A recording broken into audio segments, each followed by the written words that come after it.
In the grand halls of Buckingham Palace, where every breath is measured and every step calculated, silence is golden. But when an 8-year-old prince's terrified scream shatters the morning calm, and a decorated royal guard abandons all protocol to sprint toward danger, you know something has gone terribly wrong. What could make Prince Louis, a boy known for his cheeky grins and playful antics, cry out in pure panic? And why would Sergeant Marcus Thompson, a man trained to follow orders without question, risk his career and possibly his life by breaking the most sacred rule of royal protection? This is the true story of 60 seconds that changed everything. A moment when duty collided with instinct, when protocol met humanity, and when a single decision revealed that sometimes the greatest act of loyalty is knowing exactly when to disobey. The morning of March 15th, 2024, began like any other Tuesday at Buckingham Palace. Sergeant Marcus Thompson stood at his designated post outside the East Wing, his polished boots reflecting the early sunlight that streamed through the tall windows. 23 years of military service had taught him the value of routine, and his current assignment protecting the royal family had only reinforced that lesson. Marcus had been part of the elite Royal Protection Unit for 18 months now, a position he'd earned through exemplary service in the British Army Special Forces. His commanding officers had noticed his unique combination of tactical expertise and genuine care for civilian safety, qualities that made him perfect for guarding the most important family in Britain. At 38 years old, Marcus had seen action in Afghanistan and Iraq, but nothing had prepared him for the complex choreography of royal life. Every movement was planned, every route calculated, every potential threat assessed and reassessed. The protocols were strict, the hierarchy absolute, and deviation from procedure was simply not tolerated. This particular Tuesday was supposed to be routine. The Prince and Princess of Wales were attending separate engagements. Prince William was visiting a homeless shelter in East London, while Princess Catherine was launching a new mental health initiative at a local school. Their 3 children were scheduled to remain at the palace for their morning lessons with their private tutors. Prince George, now 11, had grown into a serious young man who understood the weight of his future responsibilities. Princess Charlotte, 9, possessed a sharp wit and natural confidence that reminded everyone of her great-grandmother, the late Queen Elizabeth. And then there was Prince Louis, 8 years old and still delightfully unaware of protocol, whose infectious laughter could brighten even the most formal palace gatherings. Marcus had drawn morning duty in the East Wing, where the children's classrooms were located. It was considered a quieter assignment, though he knew better than to let his guard down. The palace had seen its share of security breaches over the years, and complacency was a luxury no royal protection officer could afford. The morning lessons had begun at 9 o'clock sharp. Marcus could hear the muffled sounds of education through the thick oak doors. Prince George working through advanced mathematics with his tutor, Mr. Harrison, while Princess Charlotte practiced French conversation with Madame Du Bois in the adjacent room. Prince Louis was in the art room with Miss Sarah, working on what his tutor had described as an ambitious watercolor project involving dinosaurs and spaceships. At 10:47 a.m., Marcus performed his routine corridor check. The East Wing stretched before him, its burgundy carpets muffling his footsteps as he walked the prescribed route. Oil paintings of long-dead royals watched from gilded frames, their eyes seeming to follow his movement. The silence was punctuated only by the distant ticking of an ornate grandfather clock and the occasional burst of concentrated conversation from behind classroom doors. Marcus had just turned the corner near the library when the scream pierced the air. It wasn't the kind of scream that came from a scraped knee or a frightened spider. This was primal terror, the sound a child makes when faced with something genuinely threatening. Marcus had heard similar screams in war zones, and his body responded before his mind could fully process what was happening. "Help! Somebody help me!" Prince Louis's voice carried down the corridor, high-pitched and desperate. Every protocol Marcus had learned screamed against what he did next. Royal protection officers were trained to radio for backup to follow chain of command, to never abandon their posts without explicit orders. But 18 months of guarding these children had changed something fundamental in Marcus. They weren't just royal assets to him. They were kids he'd grown to care about. Princess Charlotte's door burst open as she ran into the hallway, her face pale with worry. "Something's wrong with Louis," she called to Marcus, her usual composure completely shattered. Marcus could hear Prince George's voice from his classroom as Mr. Harrison tried to calm the boy. The math lesson had clearly been abandoned as the sounds of distress continued to echo through the wing. Without hesitation, Marcus broke into a full sprint toward the art room. His radio crackled to life as other security personnel responded to the commotion, but he ignored the standard procedures demanding he wait for backup and maintain his position. His military training kicked in, but it was overlaid with something deeper, a protective instinct that had nothing to do with royal protocol and everything to do with a child in danger. The art room door stood slightly ajar, and through the gap, Marcus could see chaos. Tables had been overturned, watercolor paints splattered across the floor like crime scene evidence. Miss Sarah, the art tutor, was pressed against the far wall, her face white with terror as she gestured frantically toward the corner of the room. "There," she was saying. "Oh God, it's there." Prince Louis stood in the center of the room, his small frame rigid with fear, his eyes fixed on something Marcus couldn't yet see. The boy's chest rose and fell rapidly, and tears streamed down his face as he remained frozen in place. Marcus burst through the door, his hand instinctively moving toward his concealed weapon as his eyes swept the room for the threat. His training had taught him to expect the worst, an intruder, perhaps, or some kind of attack. What he saw instead made him stop dead in his tracks. Coiled in the corner of the room, directly between Prince Louis and the door, was a snake. Not just any snake. This was clearly a viper of some kind, its diamond-patterned scales gleaming under the art room lights. The creature was easily 4 feet long and as thick as Marcus's arm, its triangular head raised in an obvious threat posture. The snake's presence in Buckingham Palace was impossible to explain through normal circumstances. The building was routinely swept for security threats, pest control was meticulous, and the gardens were maintained to prevent exactly this kind of incident.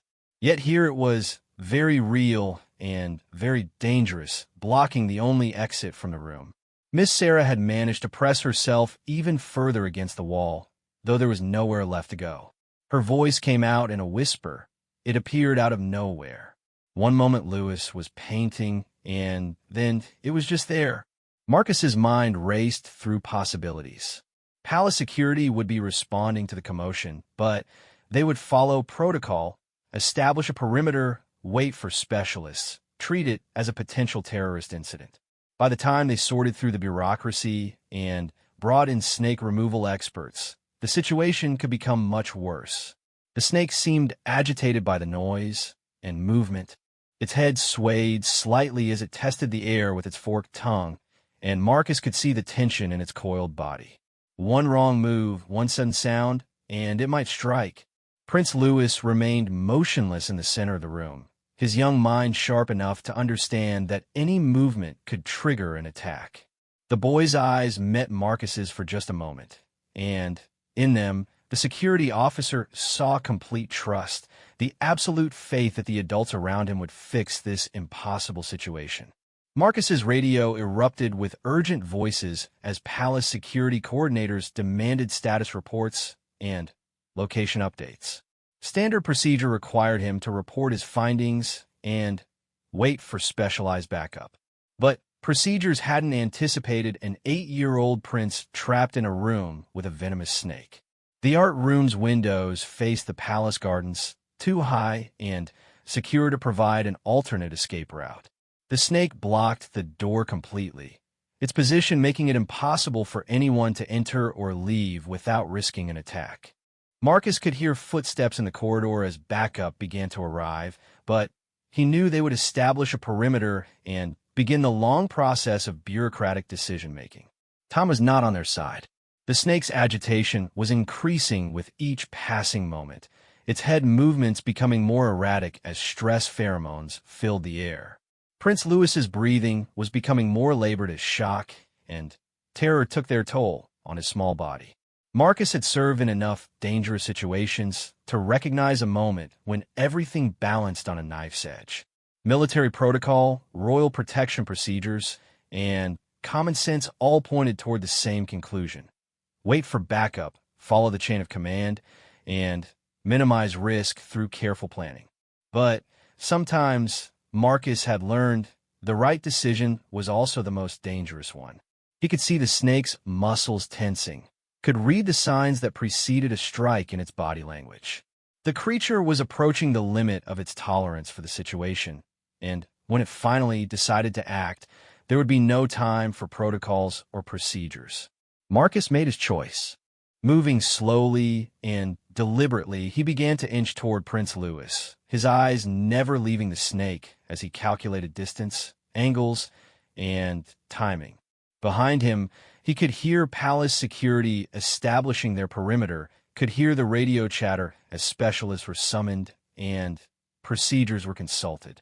But in the art room, there were only 4 beings: a terrified child, a frightened teacher, a deadly snake, and a royal guard who was about to throw away everything he'd been taught about following orders. Marcus's first step into the art room triggered an immediate response from the snake. Its head snapped toward him, tongue flicking rapidly as it assessed this new threat. The creature's entire body seemed to vibrate with tension, and Marcus could see the distinctive markings that confirmed his worst fears. This was definitely a European adder, Britain's only venomous snake, and while rarely fatal to adults, its bite could be deadly to a child. Behind him, the corridor had erupted into controlled chaos. Palace security officers were taking positions, their voices crisp with professional urgency as they coordinated the response. Marcus could hear Chief Inspector Williams demanding a full building sweep and animal control specialists, while Communications Officer Davies attempted to reach the Prince and Princess of Wales with an urgent but deliberately vague message about a security situation requiring their immediate return. "Thompson, report your status immediately," came the sharp command through his radio. It was Commander Hayes, the head of Royal Protection, and his tone carried the kind of authority that ended careers. Marcus slowly raised his hand to his radio, moving with the careful deliberation of someone who understood that any sudden movement could prove fatal. 8-year-old Prince Louis, trapped in art room with European adder, he reported quietly. Snake blocking exit. Immediate extraction required. The silence that followed his report seemed to stretch for hours, though it lasted only seconds. Then, Commander Hayes's voice returned, tight with the stress of an impossible situation. "Thompson, maintain position and await specialist backup. Do not engage. Repeat, do not engage." The order was clear, reasonable, and completely correct according to every protocol in the Royal Protection Handbook. It was also, Marcus realized, a death sentence for Prince Louis. The snake had begun to show signs of increasing agitation since Marcus entered the room. Its defensive posture was becoming more pronounced, its movements more erratic. In his military experience, Marcus had encountered wildlife in various combat zones, and he recognized the warning signs of an animal that was reaching the end of its patience. Miss Sarah remained pressed against the far wall, her breathing shallow and rapid. She had managed to pull out her mobile phone and was holding it with trembling hands, though whether she intended to call for help or record what might be her final moments, Marcus couldn't tell. "How long has it been there?" Marcus asked quietly, his voice barely above a whisper. 5 minutes, maybe 6, Miss Sarah replied, her words coming in quick, nervous bursts. Louis was working on his painting, humming that song from The Lion King, you know the one. I was organizing supplies when I heard him stop humming. When I looked up, it was just there, like it had materialized out of thin air. Marcus filed away this information while continuing his careful assessment of the situation. 6 minutes was an eternity in snake time. The creature would have had ample opportunity to escape if it wanted to, which suggested either that it felt cornered or that something else was keeping it in the room. Prince Louis had not moved since Marcus's arrival, but the boy's eyes tracked every motion with the sharp intelligence that characterized all of the whale's children. Even in his terror, Louis was analyzing the situation, trying to understand what was happening and how he might help solve it. "Can you tell me about the snake, Louis?" Marcus asked softly, hoping to keep the boy engaged and alert. "Did you see where it came from?" Louis's voice came out as a whisper, but it was steady despite his fear. "It came from under the supply cabinet. I think there might be a hole back there." It looked around for a minute like it was confused, and then it saw me and got angry. This detail was crucial. If the snake had entered through a hole in the building's structure, it was likely seeking shelter or warmth rather than acting aggressively. European adders were typically shy creatures that avoided human contact, which meant this one was probably as frightened as everyone else in the room. Marcus's radio crackled again with updates from the corridor. Animal control specialists were en route, but wouldn't arrive for another 20 minutes. The building's blueprints were being reviewed to identify possible entry points. Royal physicians were being summoned in case medical intervention became necessary. 20 minutes. Marcus looked at the snake and knew they didn't have nearly that long. The creature had begun to shift its position slightly, its coiled body adjusting as fatigue set in from maintaining such a rigid defensive posture. But rather than relaxing, the snake seemed to be preparing for action. Its head movements were becoming more focused, and Marcus could see the telltale signs that preceded a strike. "Thompson, we're establishing a perimeter," came another voice through his radio. "Dr. Elizabeth Hartwell from London Zoo is en route with proper extraction equipment. Maintain your distance and keep the snake calm." Keep the snake calm. Marcus almost laughed at the absurdity of the instruction. Here was a wild animal that had somehow penetrated one of the most secure buildings in the world, trapped in a room with a member of the royal family, surrounded by the scent of fear and the sound of mounting chaos outside. Calm was not an option, but Marcus had not survived 2 decades of military service by following impossible orders without question. His mind began to work through alternatives, drawing on every piece of training and experience that might apply to their current crisis. In Afghanistan, he had once helped evacuate a school where insurgents had planted explosives. The children had been terrified, frozen with fear, just like Prince Louis, and the wrong move would have triggered a blast that would have killed dozens. Marcus had learned that sometimes the most dangerous situation required the most decisive action. In Iraq, he had encountered his share of dangerous wildlife, including several species of venomous snakes that made European adders look harmless by comparison. The key, he remembered, was understanding that snakes struck when they felt threatened or cornered, but they also struck when their prey tried to escape. Prince Louis was positioned directly in the snake's line of sight, his small frame marking him as potential prey rather than predator. Every moment the boy remained motionless, the snake's predatory instincts were being triggered.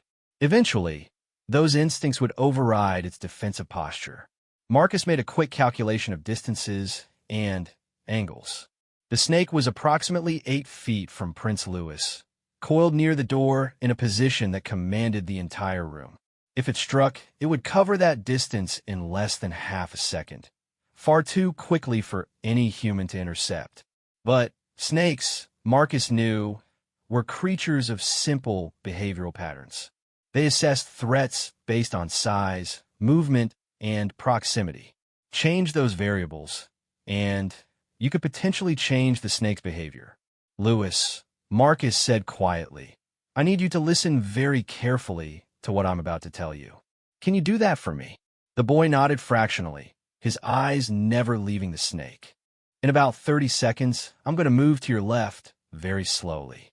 When I do, the snake is going to turn its attention to me because I'm bigger and I'm moving. When that happens, I want you to take one small step backward toward Miss Sarah. Just one step, and then freeze again. Can you do that?" Louis nodded again, and Marcus could see the boy's mind working through the plan, understanding his role and what was about to happen. Miss Sarah had heard the exchange and was preparing herself to grab Prince Louis the moment he moved within reach. Her terror had been replaced by the focused determination of someone who understood that a child's life depended on her actions. Marcus's radio erupted again with urgent instructions to wait for backup, to maintain the perimeter, to follow protocol. He slowly reached down and switched off his radio, the click seeming to echo through the tense silence of the art room. Commander Hayes would probably court-martial him for this. His career in royal protection was certainly over, and his military pension might be in jeopardy as well. But as Marcus looked at Prince Louis, this brave, frightened little boy who trusted him completely, none of that mattered. What mattered was the next 60 seconds and what Marcus chose to do with them. He began to move, shifting his weight to the left with the careful precision of someone who understood that every motion could trigger catastrophe. The snake's head immediately tracked his movement, its focus shifting from Prince Louis to this larger, more obvious threat. The creature's body language changed subtly as it reassessed the situation. Marcus represented a different kind of challenge, too large to be prey, but clearly a threat that required different tactics. The snake's defensive posture deepened as it prepared to face this new danger. Behind the snake, Prince Louis took his single step backward, moving with the careful control of someone far older than his 8 years. The distance between boy and snake increased by 3 feet. Not much, but potentially enough to matter when fractions of seconds determine life and death. Marcus continued his slow lateral movement, drawing the snake's attention further away from Prince Louis and Miss Sarah. He could see the creature's confusion as it tried to decide between defending its position near the door and pursuing the threat that was moving away from it. In the corridor outside, Marcus could hear the sounds of the security team preparing for what they assumed would be a long, careful extraction process. Their protocols were designed for situations where time was on their side, where patience and proper procedure would ultimately ensure success. But Marcus could see something in the snake's behavior that the specialists wouldn't understand from their safe positions in the hallway. The creature was approaching a decision point, its reptilian brain calculating threat levels and response options. Soon, very soon, it would stop assessing and start acting. When that moment came, Marcus would be ready. He had to be, because in the art room of Buckingham Palace, on a Tuesday morning in March, the lives of a prince and the career of a royal guard hung in the balance of a split-second decision that no protocol had ever anticipated. The European adder made its decision at 10:52 a.m., exactly 5 minutes after Marcus had entered the art room. The snake's body language shifted in the subtle way that Marcus had learned to recognize during his military service. The slight elevation of the head, the minute adjustment of coiled muscles, the almost imperceptible pause that preceded explosive action. Marcus had been slowly repositioning himself, drawing the snake's attention away from Prince Louis while simultaneously calculating the precise moment when intervention would become necessary. His military experience had taught him to read the signs of impending violence, whether from enemy combatants or dangerous wildlife, and every instinct told him that the snake's patience had reached its limit. The creature struck with the lightning speed characteristic of its species, but not at Prince Louis. Instead, it launched itself directly toward Marcus, its triangular head cutting through the air with deadly precision. The snake had apparently decided that the larger, moving threat required immediate neutralization. Marcus had been expecting this moment, but the speed still caught him off guard. 4 feet of angry European adder covered the distance between them in less than half a second, fangs extended and venom sacs primed for delivery. There was no time to dodge, no opportunity for the careful defensive maneuvers he had practiced in military training. Instead, Marcus did something that violated every rule of snake safety he had ever learned. He caught it. His left hand shot out and clamped down just behind the snake's head, his fingers wrapping around its neck with the precision of someone who had disarmed explosives under enemy fire. The creature's body whipped around his arm, its powerful muscles constricting with enough force to cut off circulation. But Marcus held firm to his grip on its head. The snake's fangs extended for the strike that had been meant to inject venom into his throat, snapped shut mere inches from his face. Marcus could see the drops of venom beating at the tips of the hollow teeth, could smell the musky scent of an animal in full predatory mode. Behind him, he heard Prince Louis gasp and Miss Sarah's sharp intake of breath, but Marcus couldn't spare attention for their reactions. All of his focus was concentrated on maintaining his grip on several feet of writhing, muscular reptile that was doing everything in its power to complete its intended strike. The snake's tail lashed around Marcus's forearm, seeking leverage to break free from his hold. European adders weren't constrictors like pythons, but they possessed surprising strength, and this specimen was clearly not interested in accepting captivity peacefully. Its body coiled and uncoiled in rapid succession, testing every angle of Marcus's grip for weakness.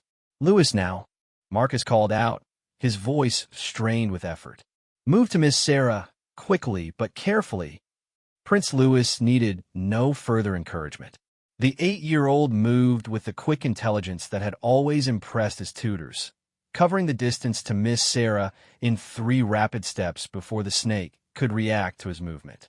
Miss Sarah immediately wrapped her arms around the boy, pulling him against the far wall where they would be safely out of range of any further snake activity. With Prince Louis secure, Marcus could focus entirely on the immediate problem of controlling an extremely agitated venomous snake with his bare hands. His right hand moved to support his left, creating a more stable grip while keeping the creature's head pointed away from anyone in the room. The art room door burst open as palace security finally breached the perimeter they had established. Commander Hayes appeared first, his face pale with the recognition that his officer had completely ignored direct orders. Behind him came 3 additional Royal Protection officers, their weapons drawn though obviously useless against the current threat. "Thompson, report." Commander Hayes barked, though his voice carried more concern than anger as he took in the scene before him. "Threat neutralized, sir," Marcus replied, his words coming out in short bursts as he concentrated on maintaining his hold. "Prince Louis and Miss Sarah are secure. Snake is contained, but requires professional extraction equipment." Dr. Elizabeth Hartwell from London Zoo arrived moments later, carrying the specialized equipment needed for safe snake removal. She was a small, energetic woman in her 50s whose expertise with dangerous reptiles was legendary throughout Britain's zoological community. Her eyes immediately assessed the situation with the professional calm of someone who had dealt with similar emergencies countless times. "Remarkable," Dr. Hartwell murmured as she opened her equipment case. "European adder, adult male, approximately 4 feet in length. How long have you been holding it?" 3 minutes, maybe 4, Marcus replied, though time had become fluid during the confrontation. His arms were beginning to ache from the sustained tension, and he could feel the snake's strength gradually wearing down his grip. Dr. Hartwell worked with efficient speed, assembling what looked like an oversized pair of tongs designed specifically for snake handling. "The key," she explained as she worked, "is maintaining pressure just behind the head while supporting the body weight. You're doing everything correctly, but we need to transfer it to proper containment before muscle fatigue sets in." Prince Louis had been watching the entire process with fascination that gradually replaced his earlier terror. "Will it be all right?" he asked Dr. Hartwell, his concern for the snake's welfare touching everyone in the room. "Oh yes, Your Royal Highness," Dr. Hartwell assured him as she positioned her equipment. "This fellow is probably more frightened than anyone else in the room. European adders are typically quite shy and would much prefer to be back in whatever garden or woodland they call home." The transfer process took another 5 minutes of careful coordination between Marcus and Dr. Hartwell. The snake fought against the transition, its tail continuing to lash around Marcus's arm even as the specialized tongs secured its head. But eventually, the creature found itself safely contained in a ventilated transport container, where it immediately coiled into a defensive posture and began the process of calming down. "Excellent work," Dr. Hartwell told Marcus as she secured the container's lid. Your quick thinking and proper handling technique prevented what could have been a tragedy. Though I have to ask, where did you learn to handle venomous snakes? Marcus flexed his left arm, working feeling back into fingers that had maintained their life-or-death grip for nearly 10 minutes. Iraq, 2018. We had to clear a building that had been taken over by saw-scaled vipers. Local wildlife expert taught us basic handling techniques in case we encountered them during the operation. Commander Hayes had been listening to this exchange with growing amazement. His initial anger at Marcus's blatant disregard for orders was being replaced by recognition of what the sergeant had actually accomplished. Thompson, you realize you've completely violated protocol by engaging the threat without authorization. Yes, sir, Marcus replied simply. Court-martial paperwork is probably already being prepared. Court-martial? Prince Louis looked confused and alarmed. But Marcus saved me. Why would he get in trouble for saving me? Commander Hayes looked down at the young prince, then at Marcus, then at the container holding the snake that could have killed a member of the royal family. Military protocol was clear about following orders and maintaining chain of command. But sometimes Hayes realized protocol encountered situations that its creators had never anticipated. We'll discuss your actions in detail later, Sergeant Thompson, Hayes said carefully. For now, let's focus on determining how this animal gained access to a secure area of Buckingham Palace. Dr. Hartwell had begun examining the art room while this conversation took place, paying particular attention to the supply cabinet that Prince Louis had identified as the snake's point of origin. Behind the heavy wooden furniture, she discovered a gap in the baseboard where renovation work had apparently loosened a section of wall. Here's your answer, she announced, pointing to the opening. Recent construction or renovation work has created access from the building's foundation. European adders are excellent climbers and can squeeze through surprisingly small spaces. This one was probably seeking shelter or following a scent trail. Miss Sarah, who had remained quiet during the snake extraction, now found her voice. There was electrical work done in this section last week, she said. The workers had to access the wall cavity to run new wiring for the interactive whiteboard. The mystery was solved, but its implications were troubling. If a snake could penetrate palace security through a construction gap, what other threats might find similar access? Commander Hayes was already on his radio, ordering immediate inspections of all recent renovation work and a comprehensive review of building security protocols. Prince Louis, meanwhile, had approached the transport container where the snake now rested quietly in its temporary confinement. Where will it go now? He asked Dr. Hartwell. Back to the wild, where it belongs, she replied. I'll release it in Richmond Park, where it can live naturally without bothering anyone or being bothered itself. The boy nodded solemnly, apparently satisfied that the snake would be treated fairly despite the disruption it had caused. His capacity for empathy, even towards something that had frightened him terribly, was characteristic of the compassion his parents had worked to instill in all their children. As palace staff began the process of cleaning up the art room and securing the gap that had allowed the intrusion, Marcus found himself alone for a moment with Prince Louis. The boy looked up at him with the serious expression he sometimes wore when processing complicated adult concepts. Marcus, Prince Louis said quietly, why did you help me when everyone told you not to? It was a question that cut to the heart of everything Marcus had struggled with during those crucial moments in the art room. Military training, royal protocol, and career considerations had all pointed toward waiting for backup and following orders. But sometimes he had learned the most important decisions were the ones that couldn't be reduced to regulations and procedures. Because, Marcus replied after considering his words carefully, sometimes taking care of people means more than following rules. And you're not just any person, you're someone special who deserves to be safe. Prince Louis seemed to accept this answer with a wisdom that sometimes emerged from children when adults least expected it. Will you get in trouble? Marcus smiled, feeling lighter than he had since the crisis began. Probably, but some things are worth getting in trouble for. as palace security continued their investigation and Dr. Hartwell prepared to transport her reptilian patient to freedom, Marcus reflected on the morning's events. His career in royal protection was likely over. His military record would be complicated by questions about following orders, and his actions would be analyzed and debated by security experts for years to come. But Prince Louis was safe. The threat had been neutralized without injury to anyone, and sometimes that was all that really mattered. In the grand halls of Buckingham Palace, where protocol reigned supreme and deviation was discouraged, one royal guard had chosen humanity over procedure. The consequences of that choice were yet to be determined. The investigation began within an hour of the snake incident, led by a joint committee of royal protection officials, building security specialists, and palace administrators. Marcus found himself in the uncomfortable position of being both a key witness and the subject of disciplinary review, his actions dissected by people who had never faced the choice between following orders and saving a child's life. The formal hearing took place in the palace security office, a sterile room lined with monitors displaying feeds from hundreds of surveillance cameras.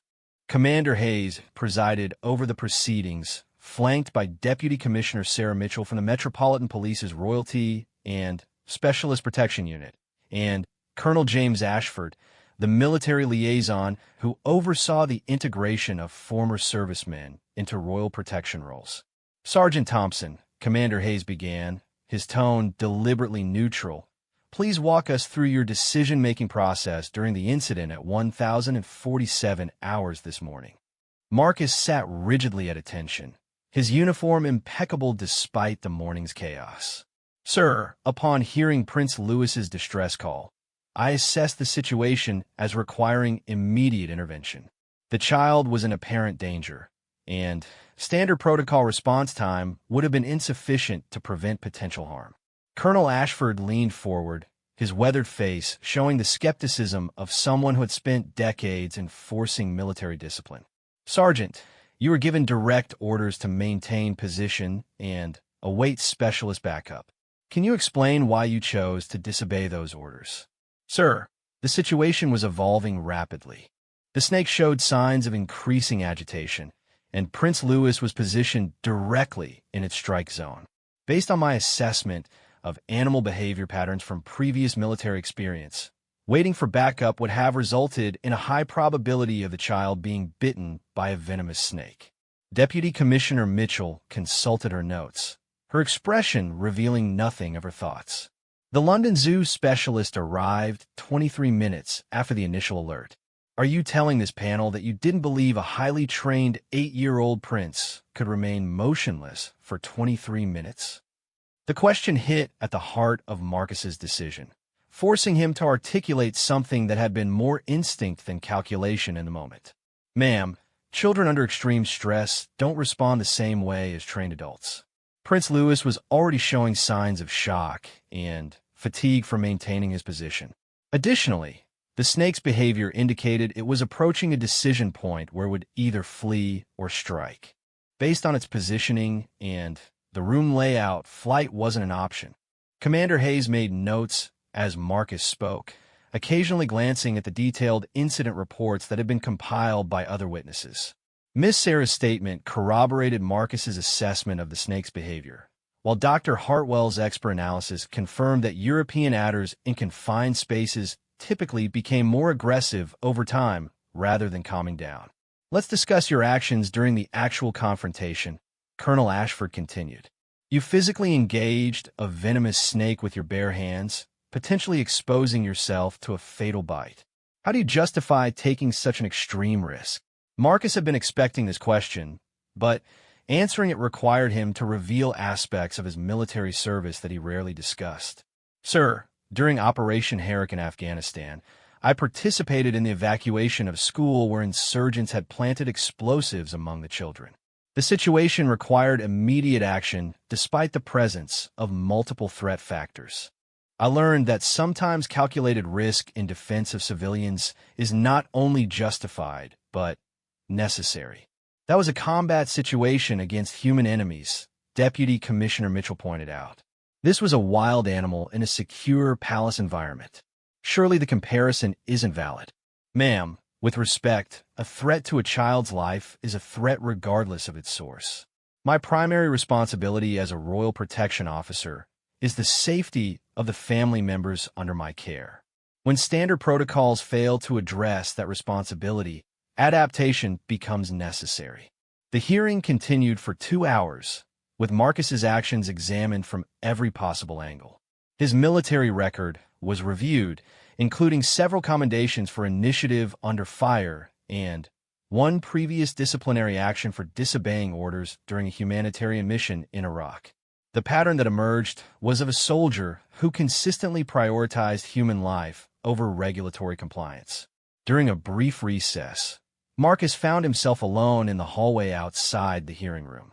He had been mentally preparing for the end of his career in royal protection, possibly facing criminal charges for endangering a member of the royal family, despite having actually saved Prince Louis from harm. Sergeant Thompson, the voice belonged to Prince William, who had arrived at the palace immediately upon learning of the morning's events. The Prince of Wales looked every inch the future king, but his expression carried the unmistakable concern of a father whose child had been in danger. Marcus snapped to attention. "Your Royal Highness." "At ease," Prince William said, then paused as if considering his next words carefully. "I wanted to speak with you before the hearing concluded. Louis told me what happened this morning, in his own words. He said you saved his life." "Sir, I was simply doing my job." Prince William studied Marcus with the keen intelligence that had made him an effective search and rescue pilot before his royal duties took precedence. "Were you?" "Because for what I understand, doing your job would have meant following orders and waiting for backup while my son remained trapped with a venomous snake." The question hung in the air between them, and Marcus realized he was being asked to defend not just his actions, but his understanding of what his job actually entailed. "Sir, my job is to protect your family. Sometimes that responsibility conflicts with standard operating procedures. Louis also told me something else," Prince William continued. "He said you explained to him that sometimes taking care of people means more than following rules." "Do you remember saying that?" Marcus nodded, wondering if his words to the boy would now be used as evidence of his disregard for authority. "My father always told me that true leadership sometimes requires making difficult decisions that others might not understand," Prince William said. "I think what you did this morning exemplifies exactly that kind of leadership." Before Marcus could respond, Princess Catherine appeared at the end of the hallway, walking quickly toward them with the purposeful stride of someone on an important mission. "William," she called, "I've just spoken with Louis and Charlotte. They want to speak at the hearing." Prince William looked surprised. "Speak at the hearing?" "Catherine, they're children. This is a formal disciplinary proceeding." "Which is exactly why their perspective matters," Princess Catherine replied, her tone carrying the gentle firmness that had made her one of the most effective advocates for children's issues in the royal family. Louis was the one in danger. His account of what happened should be part of the official record. The idea of children testifying in a security hearing was unprecedented, but then again, Marcus reflected, the entire morning had been a series of unprecedented events. Traditional protocols had already proven inadequate to the situation. Perhaps it was time to consider non-traditional solutions. When the hearing reconvened, Commander Hayes looked distinctly uncomfortable as he announced the panel's decision to hear testimony from Prince Louis and Princess Charlotte. The children entered the formal hearing room with the composed dignity that their parents had taught them, but Marcus could see the uncertainty in their young faces as they took in the serious atmosphere.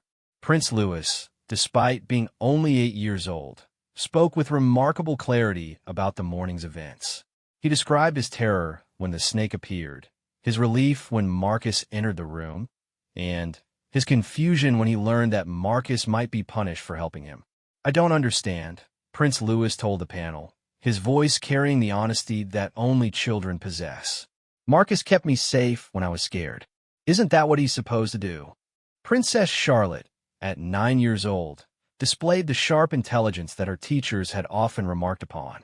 We've learned in our history lessons about people who had to choose between following orders and doing what was right, she said. Our great-grandmother Queen Elizabeth always said that duty meant taking care of people, not just following rules. The children's testimony created a turning point in the proceedings. Here were the very people Marcus was sworn to protect, speaking with absolute clarity about the value of his actions. Their words carried a moral weight that no amount of regulatory analysis could match. Dr. Hartwell's expert testimony further supported Marcus's assessment of the situation. Sergeant Thompson's handling of the snake was textbook perfect, she told the panel. His timing, technique, and decision-making likely prevented serious injury or death. Any delay would have significantly increased the danger to everyone in the room. When the formal testimony concluded, the panel retired for deliberation while Marcus waited outside, uncertain whether his career would survive the next hour. Prince William and Princess Catherine remained with their children, but Marcus could see them discussing the morning's events in low, serious voices. Colonel Ashford emerged from the deliberation room first, his expression unreadable as he approached Marcus. Sergeant Thompson, the panel has reached a decision regarding your actions this morning. Marcus stood at attention, prepared for whatever consequences his choice to prioritize a child's safety over military protocol might bring. Your disregard for direct orders and failure to follow established procedures represents a serious breach of discipline, Colonel Ashford continued. Under normal circumstances, such actions would result in immediate dismissal from royal protection duties and possible court-martial proceedings. Marcus felt his stomach drop, even though he had expected this outcome. However, Colonel Ashford continued, the panel recognizes that your actions were taken in defense of a child's life under extraordinary circumstances. Your military record shows a consistent pattern of placing human welfare above regulatory compliance, and the testimony of the individuals you protected speaks to the effectiveness of your judgment. Commander Hayes and Deputy Commissioner Mitchell joined Colonel Ashford in the hallway, their faces showing the complexity of emotions that had characterized the entire proceedings. The panel's decision, Commander Hayes announced formally, is that Sergeant Thompson will receive an official reprimand for failure to follow direct orders, but will remain in his position with Royal Protection Services. Additionally, this incident will be used to review and update existing protocols for dealing with emergency situations involving unconventional threats. Marcus felt a wave of relief so powerful that he had to concentrate to maintain his composure. His career would continue, albeit with a permanent mark on his record that would likely prevent future promotions. But he would still be able to fulfill his primary mission of protecting the royal family. Furthermore, Deputy Commissioner Mitchell added, Sergeant Thompson will be assigned to lead a working group tasked with developing new rapid response procedures for situations where standard protocols may be insufficient. His experience with unconventional threat assessment will be invaluable in creating more flexible security guidelines. As the formal proceedings concluded and palace life began returning to normal, Marcus found himself once again alone with Prince Louis in the corridor outside the art room, where everything had happened. The gap behind the supply cabinet had been permanently sealed, the room had been thoroughly cleaned, and new security measures had been implemented to prevent similar intrusions. Marcus, Prince Louis said, looking up at the royal guard who had risked everything to keep him safe. Are you glad you helped me, even though you got in trouble? Marcus smiled, feeling a sense of peace that had nothing to do with career preservation or official recognition. Every single day, for the rest of my life, I'll be glad I made that choice, he told the boy. Some decisions are easy to live with, even when they're hard to make. The morning that had begun with routine patrol duties and standard protocols had become something much more significant. A reminder that the most important choices were often the ones that couldn't be found in any manual or regulation. In the halls of Buckingham Palace, where tradition and procedure governed every aspect of daily life, one man's decision to prioritize humanity over hierarchy had changed everything. 6 months after the snake incident, Buckingham Palace had quietly implemented what became known internally as the Thompson Protocols, a comprehensive set of guidelines for rapid response situations where standard procedures might prove inadequate. The changes were subtle but revolutionary, acknowledging for the first time that royal protection sometimes required individual judgment over institutional process. Marcus found himself in the unexpected position of helping to train new royal protection officers, sharing lessons learned from situations where split-second decisions could mean the difference between life and death. His military experience, once viewed as supplemental to his palace duties, had become a central part of his value to the organization. The working group he led included specialists from multiple disciplines, former military personnel, wildlife experts, child psychologists, and emergency response coordinators. Their mandate was broad: identify potential gaps in existing security protocols and develop flexible response strategies that could adapt to unforeseen circumstances.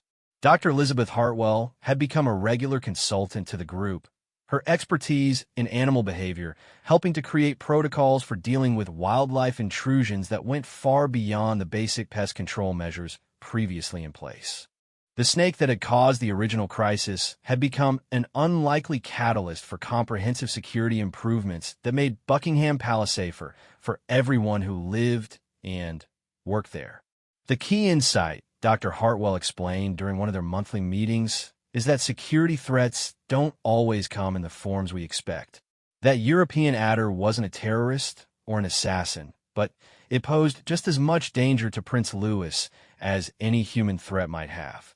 Our protocols need to be sophisticated enough to recognize that danger comes in many forms. The changes extended beyond wildlife management. The working group had identified dozens of potential scenarios where rigid adherence to standard procedures could actually increase rather than decrease risk. They developed decision trees that empowered individual officers to make rapid assessments based on specific circumstances rather than waiting for authorization from distant supervisors. Marcus's relationship with the royal family had evolved as well. Prince William and Princess Catherine had specifically requested that he remain assigned to their children's security detail, recognizing that his willingness to prioritize their safety over institutional politics made him uniquely valuable.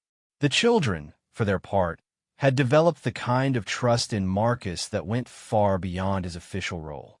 Prince Louis, now 9 years old, had grown more confident and outgoing in the months since the snake incident. Rather than being traumatized by the experience, he seemed to have gained a deeper understanding of how adults around him worked to keep him safe. His natural curiosity had been enhanced by conversations with Marcus about security awareness and personal safety. "Marcus," Prince Louis said during one of their regular walks through the palace gardens, "do you think what happened with the snake was scary or exciting?" It was the kind of question that required careful consideration when coming from a child who would someday face much more serious threats as a prominent member of the royal family. Marcus had learned to balance honesty with age-appropriate reassurance in his interactions with all three children. "Both," Marcus replied after thinking it over. "It was scary because you were in real danger, and that's always frightening when it involves someone you care about. But it was exciting because we figured out how to solve a problem that nobody had ever dealt with before." Prince Louis nodded thoughtfully. "Like when Charlotte and I built that treehouse last summer, and we had to figure out how to make it stable without any grown-ups telling us how to do it?" "Exactly like that," Marcus agreed, impressed as always by the boy's ability to find connections between adult concepts and his own experience. Sometimes the best solutions come from thinking creatively instead of just following instructions. Princess Charlotte, who had been listening to this conversation while sketching in her notebook, looked up with the sharp expression that usually preceded one of her particularly insightful observations. "Is that why you got in trouble, but not really in trouble?" she asked Marcus. "Because you were being creative instead of just following instructions?" Marcus smiled at her characterization of his official reprimand as being in trouble, but not really in trouble. It was actually a fairly accurate assessment of how the disciplinary action had affected his career, a formal mark on his record that had somehow enhanced rather than damaged his reputation within royal protection circles. Something like that, Marcus told her. Sometimes adults have to make difficult decisions, and sometimes those decisions don't fit perfectly into the rules that usually guide us. The important thing is making sure the decision is made for the right reasons. These conversations with the children had become an unexpected highlight of Marcus's duties. Their perspectives on the events of that March morning had forced him to think more deeply about the nature of duty, responsibility, and moral choice than any military philosophy course ever had. The formal changes to palace security protocols were important, but Marcus had come to believe that the real significance of the snake incident lay in these quieter moments. Conversations between adults and children about what it meant to take care of each other, discussions about when rules should be followed and when they should be questioned. Commander Hayes had begun including Marcus in strategic planning meetings that went far beyond routine security operations. His ability to think beyond standard protocols while maintaining focus on primary mission objectives had made him a valuable contributor to discussions about protecting the royal family in an increasingly complex world. The traditional model of royal protection assumes that threats will be human, intentional, and recognizable within existing frameworks, Commander Hayes explained during one such meeting. What the Thompson incident demonstrated is that we need to be prepared for threats that fall outside those assumptions. The Thompson incident had become the official designation for that morning's events, a bureaucratic label that somehow made the whole experience feel more distant and formal than Marcus remembered it being. But the lessons learned from those crucial minutes continued to influence royal protection policies in ways both large and small.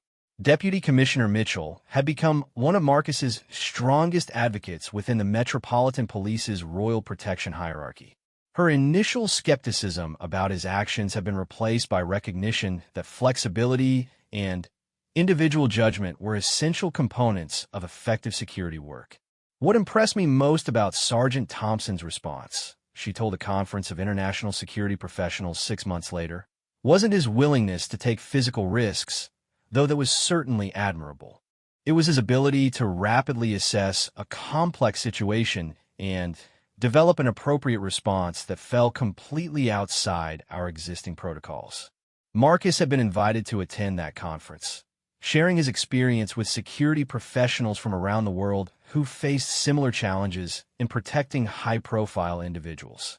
The questions they asked forced him to articulate lessons that he was still learning himself. How do you balance individual judgment with institutional discipline? Asked a security coordinator from the German government. How do you maintain chain of command while empowering officers to make independent decisions? I think, Marcus replied, the key is being clear about what the ultimate mission is. My job isn't to follow orders perfectly, it's to keep people safe. When those two things align, following orders is the right choice. When they conflict, the mission has to take priority.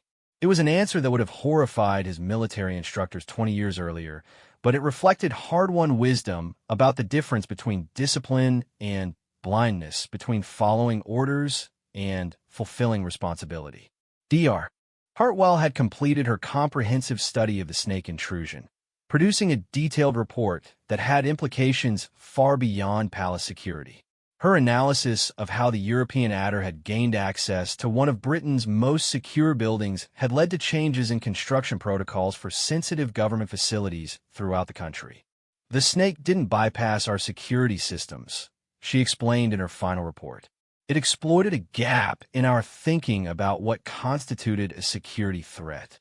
We had excellent defenses against human intruders, but we hadn't considered that danger might come from the natural world. The original snake, meanwhile, had thrived after its release in Richmond Park. Dr. Hartwell occasionally received reports of adder sightings in the area, and she liked to think that at least one of them might be their former palace intruder, now living peacefully in its natural habitat. As autumn arrived and the palace prepared for the Christmas season, Marcus reflected on how profoundly his life had changed since that March morning. His official duties remained largely the same, protecting the royal family, maintaining security protocols, and coordinating with other agencies as needed. But his understanding of what those duties meant had evolved in ways that he was still discovering. The choice he had made in the art room had been about more than saving Prince Louis from snakebite. It had been about the kind of person he wanted to be, the kind of protector he wanted to be remembered as. Prince Louis had presented Marcus with a watercolor painting the week before, a remarkably detailed picture of a man holding a snake while a little boy watched safely from the background. The technique was impressive for a 9-year-old, but what struck Marcus most was the expression the boy had painted on the man's face. It showed determination, certainly, but also a kind of peace that suggested the figure was completely comfortable with the choice he had made. "Is that how you remember it?" Marcus had asked when Prince Louis presented him with the painting. "That's how I remember you," the boy replied simply. It was a response that captured something Marcus had been struggling to understand about the lasting impact of that morning. The snake incident had become part of royal protection legend, studied and analyzed by security professionals around the world. But for Prince Louis, it was simply the story of the day when someone chose to help him when he was scared. As Marcus hung the painting in his quarters that evening, he realized that both perspectives were equally true and equally important. The professional lessons learned from the incident would help protect future generations of the royal family. But the human lessons about courage, about choice, about the moments when doing the right thing required breaking the rules, those lessons would shape how a future king understood the relationship between duty and compassion. On quiet evenings when Marcus walked the corridors of Buckingham Palace, he sometimes passed the art room where everything had changed. The gap behind the supply cabinet had been sealed, new security measures were in place, and life had returned to the carefully orchestrated routine that characterized royal existence. But Marcus knew that something fundamental had shifted that March morning, something that couldn't be captured in protocol updates or policy revisions. In a moment of crisis, when institutional wisdom had proven inadequate to the challenge at hand, one person's willingness to trust his judgment over his orders had made all the difference. The lessons learned from that choice would continue to influence how royal protection balanced security with humanity, how rules were applied with wisdom rather than rigidity, and how the ancient institution of monarchy adapted to threats that its founders could never have imagined. In the end, Marcus reflected, the snake incident had been about much more than a security breach or a protocol violation. It had been about the moment when abstract concepts like duty and responsibility became personal, immediate, and utterly clear. It had been about choosing what mattered most when everything was on the line. And it had been about an 8-year-old prince who learned that sometimes the people meant to protect us are willing to risk everything to do exactly that.